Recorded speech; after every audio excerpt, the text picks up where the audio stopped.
하나님 말씀 누가복음 15장 20절로 32절 교독하시고 마지막 32절 함께 읽도록 하겠습니다. 이에 일어나서 아버지께로 돌아가니라. 아직도 거리가 먼데 아버지가 그를 보고 치근히 여겨 달려가 목을 안고 입을 맞추니 아들이 이르되 아버지, 내가 하늘과 아버지께 죄를 지었사오니 지금부터는 아버지의 아들이라 일컬음을 감당하지 못하겠나이다 하나, 아버지는 종들에게 이르되 제일 좋은 옷을 내어다가 입히고 손에 가락지를 끼우고 발에 신을 신기라. 그리고 살찐 송아지를 끌어다가 잡으라. 우리가 먹고 즐기자. 이 내 아들은 죽었다가 다시 살아났으며 내가 잃었다가 다시 얻었노라 하니 그들이 즐거워하더라. 맏아들은 밭에 있다가 돌아와 집에 가까이 왔을 때에 풍악과 춤추는 소리를 듣고 한 종을 불러 이 무슨 일인가 물은데 대답하되 당신의 동생이 돌아왔음에 당신의 아버지가 건강한 그를 다시 맞아들이게 됨으로 인하여 살찐 송아지를 잡았나이다 하니 그가 묘하여 들어가고자 하지 아니하거늘 아버지가 나와서 권한대 아버지께 대답하여 이르되 내가 여러 해 아버지를 섬겨 명을 어김이 없거늘 내게는 염소 새끼라도 주어 나와 내 벗으로 즐기게 하신 일이 없더니 아버지의 살림을 창녀들과 함께 삼켜버린 이 아들이 돌아오매 이를 위하여 살찐 송아지를 잡으셨나이다. 아버지가 이르되 예, 너는 항상 나와 함께 있으니 내 것이 다 이것이로되 이 네 동생은 죽었다가 살아났으며 내가 잃었다가 얻었기로 우리가 즐거워하고 기뻐하는 것이 마땅하다 하니라. 아멘. 하나님의 뜻을 생각한다라는 제목으로 9월 조심성의 첫 번째 말씀을 함께 나누도록 하겠습니다. 9월 우리가 훈련하게 될 품성은 조심성입니다. 사전적 의미로는 죄나 실수를 하지 않기 위해서 말이나 행동을 삼가하는 것입니다. 함부로 말하거나 행동하지 않는 것이죠. 왜냐하면 우리는 워낙에 실수가 많은 사람들이기 때문에 또 죄를 많이 짓는 사람들이기 때문에 죄나 실수하지 않기 위해서 조심하는 것, 삼가하는 것이다라고 말씀드릴 수 있습니다. 우리가 8월 한 달 동안 온유의 훈련을 받았습니다. 온유라는 것은 내 본능, 내 본성대로 하지 아니하고 하나님의 뜻에 길들여지는 것, 즉 하나님의 뜻에 순종하는 것이 온유인데 이처럼 온유한 삶을 살려고 한다라고 한다면 조심성 있게 행동을 해야 됩니다. 첫 번째 실천사항은 하나님의 뜻을 생각하는 것입니다. 특별히 하나님의 인도하심은, 하나님의 일하심은 우리와는 다르죠. 그 길은 우리와 다르고 그 생각은 우리와 다르다라고 말씀하셨습니다. 그래서 내가 생각하지 않았던 그런 일들이 일어났을 때에 예상치 못했던 화가 나는 당황스러운 그런 일을 만났을 때에 반드시 한 번 더 생각해야 되는 것이 하나님의 뜻은 무엇일까입니다. 왜냐하면 우리는 믿음의 사람들이죠. 하나님께서 나를 구원하셨다라는 것을 믿는 사람들이고 나를 구원하신 하나님께서 나의 삶을 한 걸음 한 걸음 인도하신다라고 믿는 사람들이죠. 그렇다면 한다면 내 삶에 우연히 일어나는 일은 없는데 하나님께서 이것도 내게 허락하신 것이겠지. 고난당한 것도 하나님이 허락하신 것이죠. 그래서 믿음의 사람들은 고난당하는 것도 내게 유익이다라고 고백할 수 있습니다. 그 일을 통하여서 하나님의 율례와 법도를 배우게 되어지는 하나님을 더 가까이 경험하게 되는 것이죠. 우리를 위하여 생명을 주신 하나님이십니다. 그런데 우리에게 헛된 일들을 허락하실까? 결코 그렇지 않습니다. 모든 것을 합력하여 선을 이루시기 위해서 모든 것을 아시고 모든 것을 하실 수 있는 하나님의 전지하심과 전능하심 가운데서 모든 일들은 일어납니다. 그런 믿음을 가지고 있어야지만이 온유의 삶도 살 수 있고, 그런 믿음을 가지고 있어야지만이 말과 행동에 실수가 없게 되는 것입니다. 그런데 우리는 잘 그러지 못하죠. 어떤 일들이 일어나게 되어지면 내 탓이든지 남 탓이든지 그렇게 쉽게 생각을 해버리고 불평하거나 원망하거나 아니면 비판하거나 판단해버리거나, 그러므로 인하여서 하나님의 뜻을 이루어 드리지 못하는 안타까운 모습들이 우리 가운데 많이 있습니다.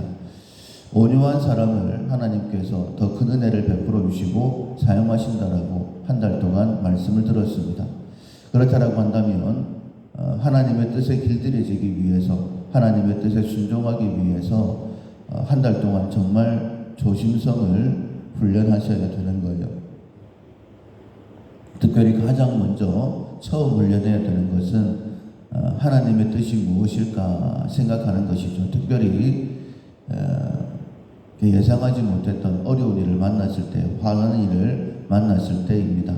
오늘 본문에 보면 아버지와 큰아들, 그리고 작은 아들, 둘째 아들, 이렇게 세 명의 등장인물이 나오고 있습니다. 둘째 아들이 아버지에게 유산을 먼저 달라고 하고, 그리고 멀리 가서 허랑방탕하게 다 써버린 것 우리가 알고 있습니다. 참 이해가 되지 않는 것, 어떻게 아버지가 살아계시는데 유산을 요구할 수 있을까? 또 이해가 되지 않는 것, 그렇게 다 허랑방탕 써버릴 걸 아는데 아버지는 왜 허락했을까? 여기서부터 아버지와 아들의 뜻이 다르다라는 것 우리가 알 수 있죠. 그러나 아들보다 아버지의 생각이 훨씬 더 깊다라는 것은 우리가 충분히 그냥 예상해 볼 수 있습니다.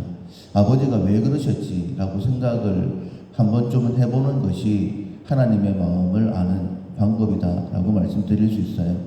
아니나 다를까 둘째 아들 탕자가 밖에 나가서 다 허비해버리고 난 다음에 돼지가 먹는 열매로도 배를 채우지 못할 때에 내가 아버지 집에 돌아가야 되겠다라는 생각을 하게 됩니다.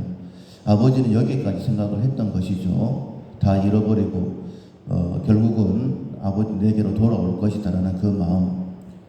그래서 오늘 본문이 시작되어집니다. 이에 아들이 아버지를 생각하고 아버지께로 돌아오죠. 그런데 아직 거리가 먼데 아버지가 아들을 먼저 알아봅니다. 기다리고 있었다라는 증거이죠.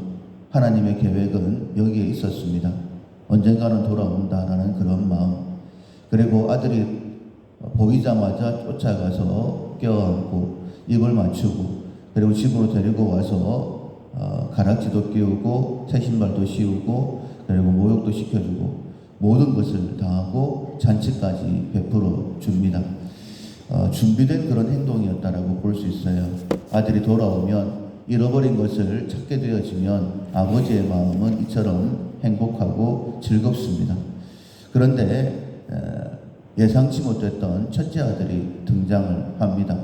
밭에서 일하고 돌아오는데 집 가까이 오니까는 잔치하는 소리가 들리는 거예요.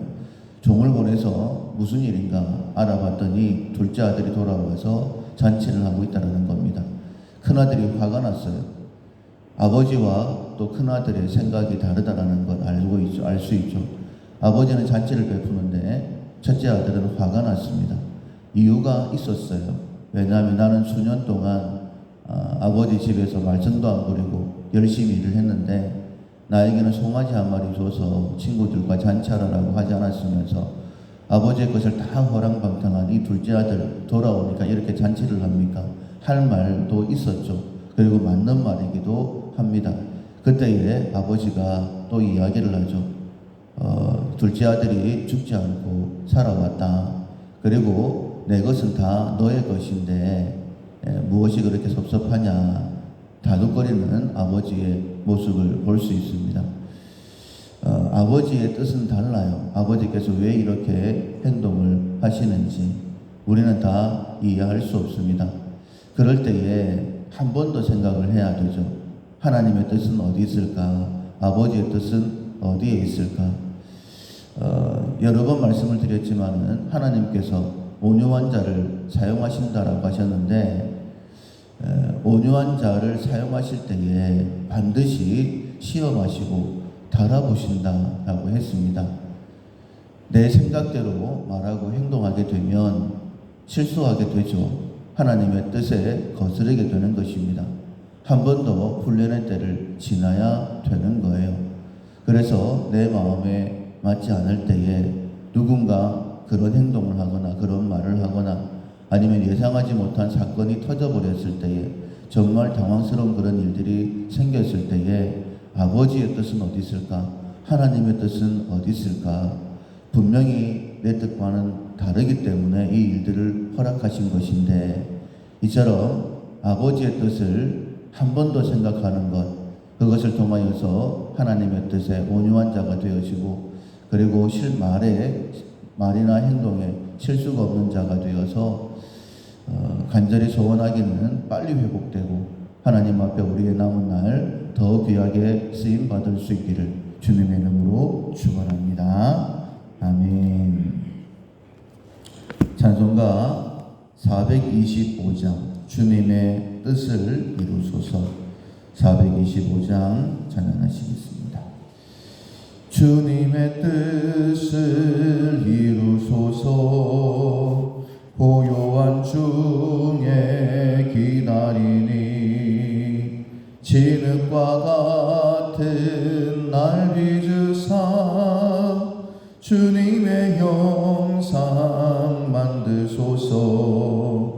주님의 뜻을 이루소서. 주님 발 앞에 엎드리니 나의 맘속을 살피시사 눈보다 희게 하옵소서. 주님의 뜻을 이루소서. 병들어 몸이 피곤할 때 전능의 손을 내게 펴사 강건케 하여 주옵소서. 주님의 뜻을 이루소서. 온전히 나를 주장하사 주님과